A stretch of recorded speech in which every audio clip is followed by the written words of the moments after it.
What's up, Bridge 56? How's it going? It's Christian here. Hope you guys are staying safe and doing well during these crazy times. Thought for today's lesson, I'd bring you along on a walk with me because we're going to be talking about something a little bit more complicated. And that's going to be the Trinity. For those of you who may not be as familiar, the Trinity is the biblical doctrine that God is both three persons and one person. Now that sounds confusing, but the whole idea is that the Father, the Son, and the Holy Spirit are both completely distinct figures, while at the same time all just one figure, God as a whole. Now there are a whole bunch of verses in the Bible that talk about this idea. One of those being Luke 3:22, where it says, "The Holy Spirit came down upon him," Jesus, "in the bodily form of a dove, and a voice came from heaven, saying, 'You are the Father's Son, and you I am well pleased.'" Now in this verse, we see that it is three completely distinct persons interacting with each other in ways that if they weren't distinct, they couldn't. Dove descending upon Jesus, God speaking about his Son in a different person, not in first person saying, "With me I am well pleased."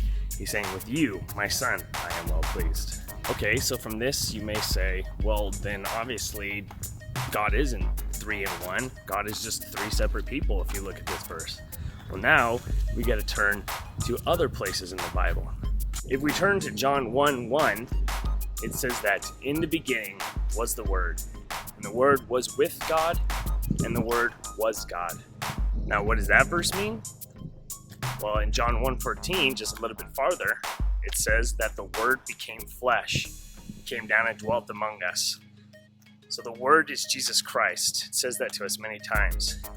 And like John 1:1 said, Jesus, in the beginning, was with God and was God. You turn even further back in the Bible to Deuteronomy 6:4, and it says that, "Hear, O Israel, the Lord our God, the Lord is one." It specifically even says that, the Lord is one. So then now it makes it seem like those verses are contradicting each other, because we just talked about how Jesus is God, the Holy Spirit is God, the Father is God, but then the Bible also says that God can only be one. And so that's where the whole Trinity confusion comes in. Is God three or is God one? And throughout the Bible it makes it clear in all these different verses that he's both at the exact same time. And that's confusing for us because we don't have a concept of that. There's nothing in our real physical world that is both three things while at the same time just being one thing. You can try to give some examples, but there's always going to be some sort of flaw to it. Like for instance, you can say that you're one person who is a police officer, a firefighter, and a chemist.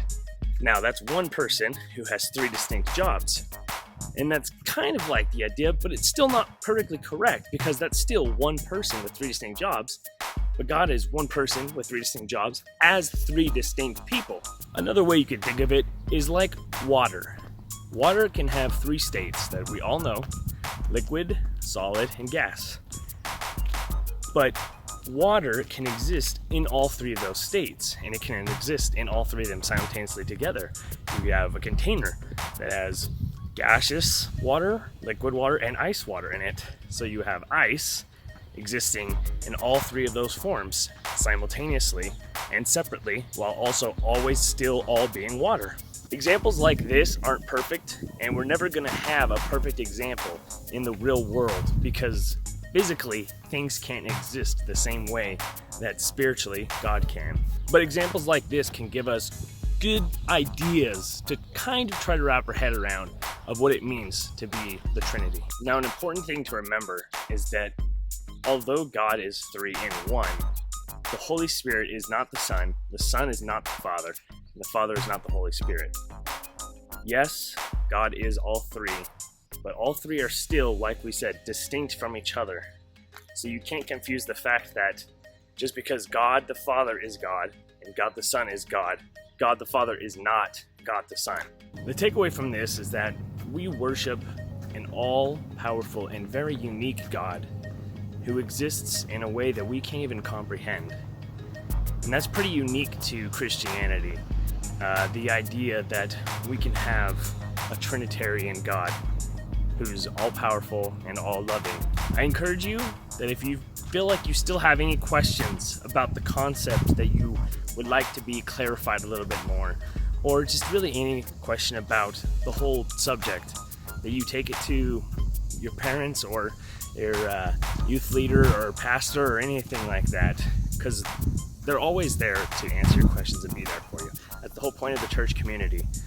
Having questions is not a bad thing, it's a great thing, and it's important to go and ask those questions when you have them. On that note, I hope you guys took something from this, and I hope you guys continue to stay safe during this time, and I look forward to seeing you guys when we can, whenever that is. Bye.